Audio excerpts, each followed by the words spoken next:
what you have to keep in mind in terms of the application is that the application is your marketing tool. So our second case here, we have a student who potentially is a little bit on the opposite side of things. So we can see this student who has been to multiple schools. Our prior episode student who just went to one school. This student has gone to Rutgers, DeSales, Northampton County Area Community College, Reading Area Community College. When you see, Scott, when you see a student who has been to so many schools, what does that tell you? Anything? Not necessarily anything too significant. Now, you never quite know the story behind, why they went to several different schools and what was going on. Sometimes it has to do with finances. Sometimes it has to do with, family location issues. So there could be a whole lot of things. Once you in the actual application, when you're able to see how many hours they took at each college and what their grades look like at each institution, then you get a better picture of kind of what's really going on. And often they will talk about these things in their application in a personal statement or in a subsequent essay of some sort, or in a secondary application. They may talk about that kind of stuff. And so first glance, it doesn't really concern me. It interests me. I would want to know a little bit more about, why more than one school and kind of what was going on. My suspicion is that the community college classes may well have been summer classes or something to that effect, or even high school dual credit kind of thing. So the switch. So really, what we're really looking at is just the switch from Rutgers to DeSales. And so, but like I said, there could be a lot of different reasons for that. We see students often come through that may have 6, 9, 12 schools, and so this particular picture doesn't concern me too much. Okay, nothing just right off the bat. Okay. So we can see, right, the timeline, we didn't really focus on that. The student had been taking classes since, looks like 2014, 2015, with some overlap between the schools. And we can see that on the GPA graph. Spring 14, 15 are the first classes here. And we see after a couple years, there's a dip here, and a potential question of what's going on from this area here where there's a dip from doing decent, like 3.5-ish, down to a 3.2. Again, not a horrendous dip, but obviously something happened. The question is what. But this is what I like to see, this continued upward trajectory. Oh, look, it turned into an arrow. So nice upward trajectory, finishing off now with a cumulative GPA 3.64, science GPA 3.71. Yeah. And it could well be, as far as I remember from the previous screen, it looked like that their school was... They changed schools. And that's around where that probably dip, that same time. That's what I was wondering. That's kind of where that dip occurred. Yeah. And so they moved to DeSales 2018. Yep. And that's where the upward trend started up again. So there could have been something at Rutgers. Maybe there was, it could have been a lot of things. It could have been an illness. It could have been some other family issue that was causing problems, and maybe they moved back home and started at DeSales, which maybe was closer to home, and then they were able to kind of climb their way back up in that trend that you just mentioned. So like I said, in a real application, you'd see a lot more detailed and be able to tease all this out. But that's kind of what it appears to me. Yep, could have happened. Definitely seems that way. All right, activity hours, 3,600 activity hours. So tons of hours here. We can see 1,200 plus hours as a mental health technician, which on first glance seems like some good clinical experience. Yeah. We're in the middle of updating this graph to be a little bit more useful to show timeline rather than just total hours. So just a kind of a map thing for you. Medication technician and personal care assistant. Again, sounds clinical, interacting with patients, right? Yeah. Personal care assistant. That's pretty cool. Career ambassador, not sure what that is, but we can find out a little bit later. And then nursing home volunteer. So potentially some clinical there. Yeah. So from a clinical, lots of clinical, Looking good, not a lot of research, at least that's popping up here on this first graph. MCAT here, highest MCAT, a little bit cut off on their screenshot, but 508. And looks like they're pretty solid with their prereq. So great job there. All right. And then coming into their activity list, they have the Association for Women in Science, a president, so some leadership, which is great. Absolutely. For stuff like that, let me ask you real quick. When a student has this sort of thing that looks like it's leadership, right? That says president on there. Would you make it a point to call out leadership specifically and say, you know what, I have plenty of community service volunteering labeled activities. I'm going to label this one specifically leadership so it stands out and makes it known that I have leadership. Yeah, I mean, absolutely. I think that what you have to keep in mind in terms of the application is that the application is your marketing tool. This is your effort at marketing yourself to the admissions committees of the medical schools where you're applying. And so you want to utilize the various parts of the application to highlight things about yourself. That's why I think one of the things that every applicant should do prior to beginning the application is they need to decide what exactly are the things I want to highlight about myself. Maybe it's leadership skills. Maybe it's my compassion. Maybe it's my how smart I am, or whatever those, maybe a list of 10 or 12 things, or whatever, where you can really think these are the things I really want to emphasize, and then you decide how I'm going to do that. So I agree with you completely that focusing an area like this, the Association for Women in Science, on the leadership skills that they developed while doing that. I think it's a perfect example of that kind of marketing mindset.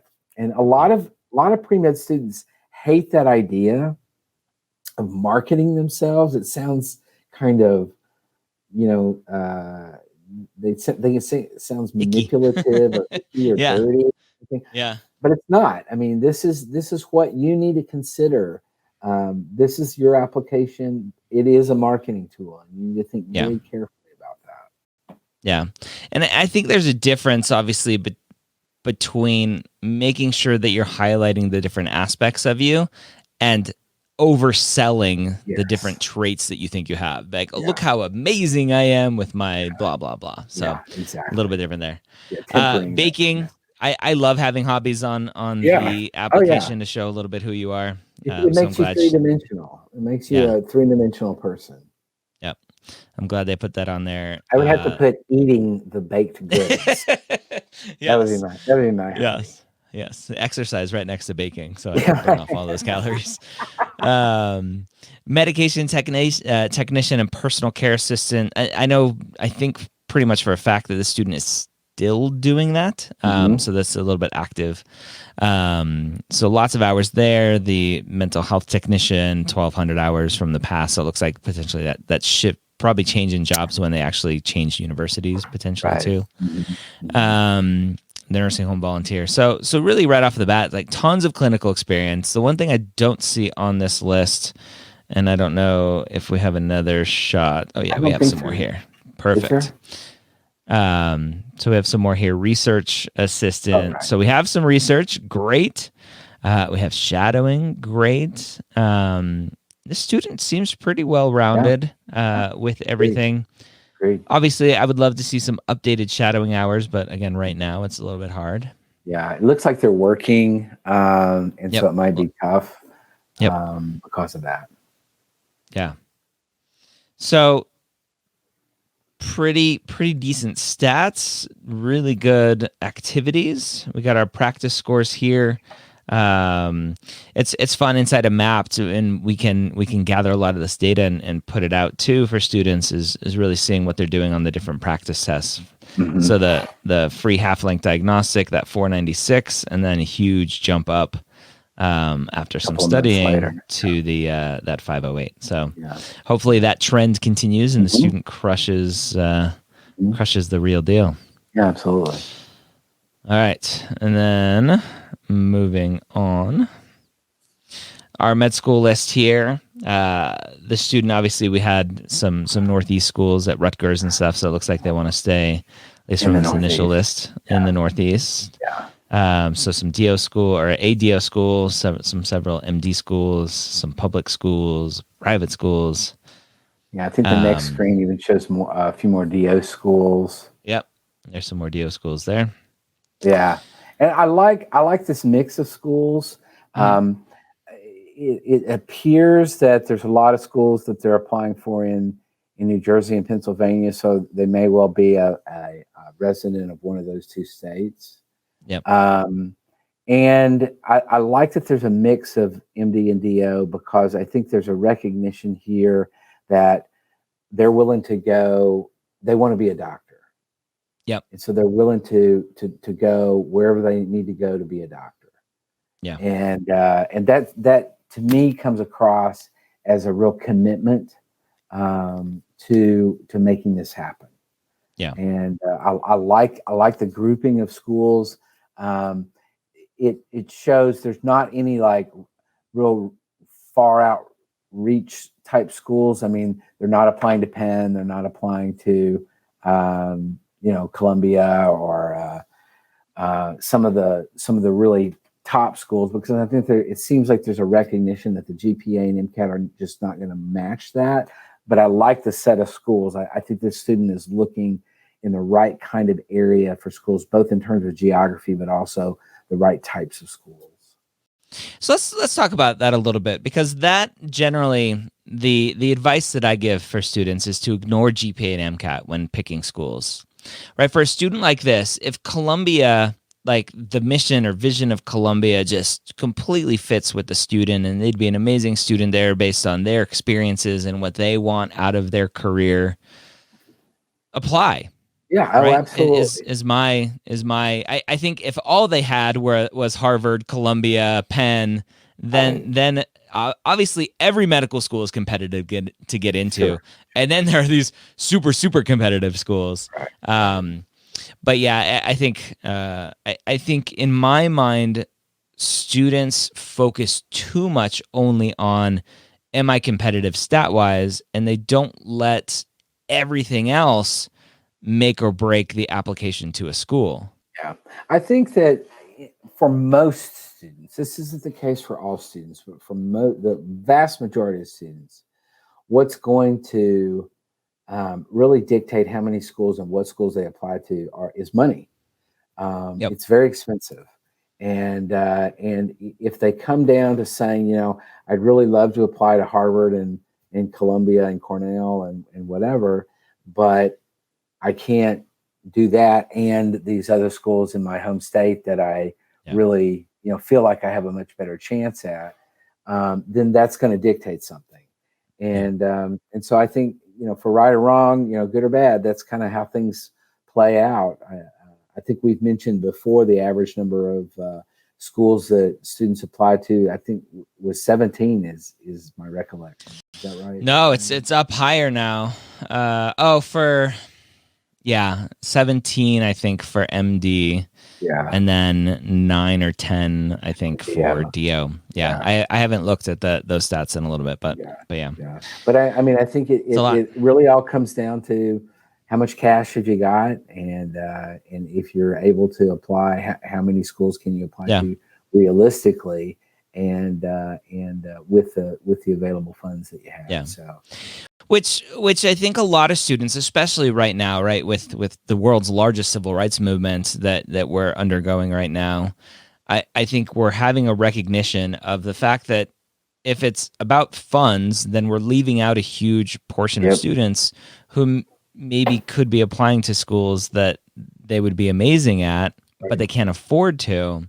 But I kind of see the other side too. If let's just say it was free to apply to medical schools, then every student's going to apply to every school, and the schools are just going to be completely overwhelmed. So there has to be some sort of barrier in place.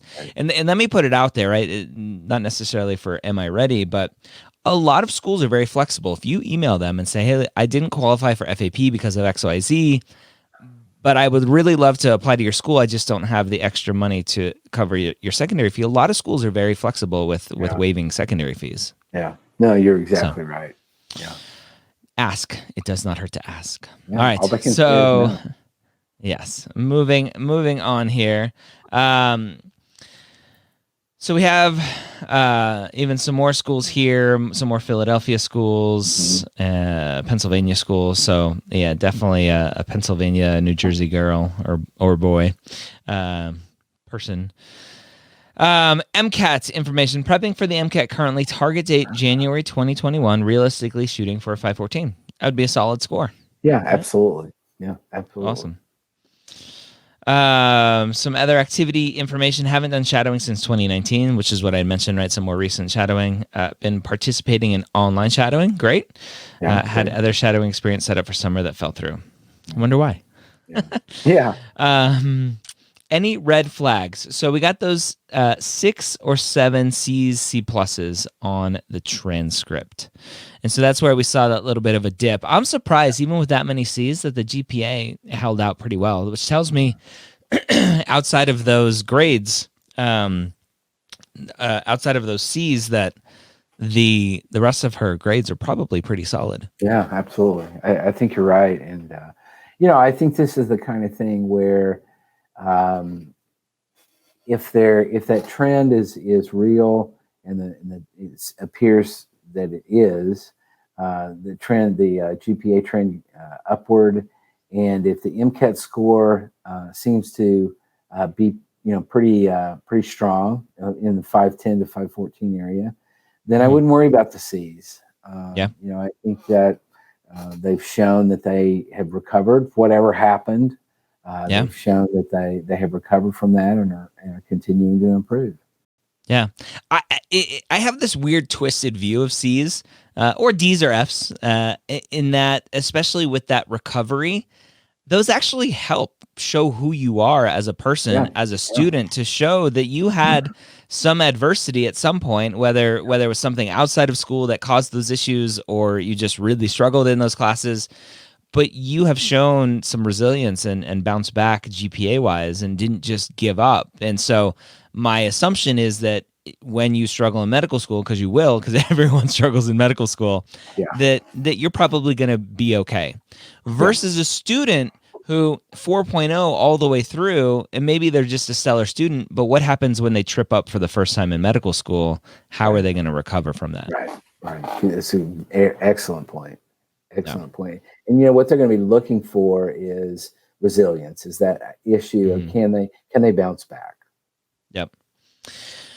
All right, so potentially another story here on why they had that little bit of a dip. Diagnosed with a chronic illness in college, also caretaker to a family member with dementia and work in healthcare. Most importantly, want to be an advocate for those who may have chronic illnesses or invisible illnesses.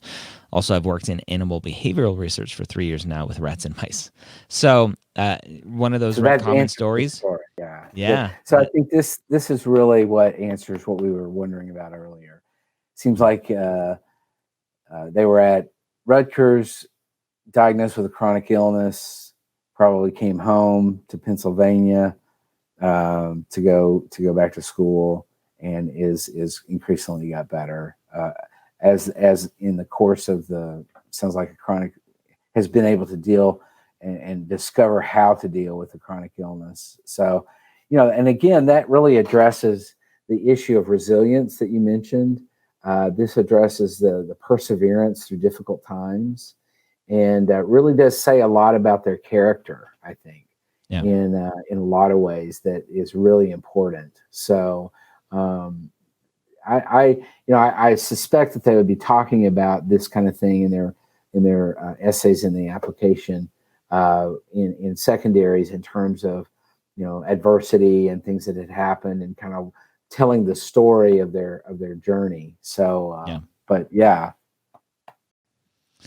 And then some other things here about what would help the student stand out, or what they think will help them stand out. Varying experience in healthcare, worked in a hospital, now nursing home, will soon be applying for another part-time job in a clinic. This student is just doing it all, which is awesome. Additionally, creating and hosting a podcast on career development at the university I graduated from. Cool. I love podcasts. Yeah. Oh, really? Sweet. So all that sounds great. Please include a brief explanation of why. That's just a repeat screenshot there. Awesome. So red light, green light. I would say green light. I think in terms of the looks like they're going to be applying next year. Right? This was a next year applicant, right? Yeah, I think so. I'm scrolling back up to the top, but I'm pretty sure it was a next year applicant. Almost there. One more, two more. Yeah, she had lots of experiences. So starting 2022, so applying 2021. Yeah. 2021. Yeah. Yep. So I would definitely say green light. I mean, this is a good, strong applicant who it sounds like has had a difficult time and clawed their way back and really shows a lot of real gumption and work ethic, and assuming that they can do well on the MCAT, well being in the, I would say 508 to around the 508 to 512 sort of area, and even below that, I would say I would not hesitate at all to give this a green light. Yeah, I enthusiastically agree. Green all the way. Yeah. Great story. Obviously needs to put the story together in an application. Right? Lots of students have really good stories and then do a horrible job putting it all together in an application. But I think I have faith in this student. So awesome. Our first 2 episodes of Real Am I Ready are in the books. Dr. Scott Wright, thank you for your time. Thank you, sir.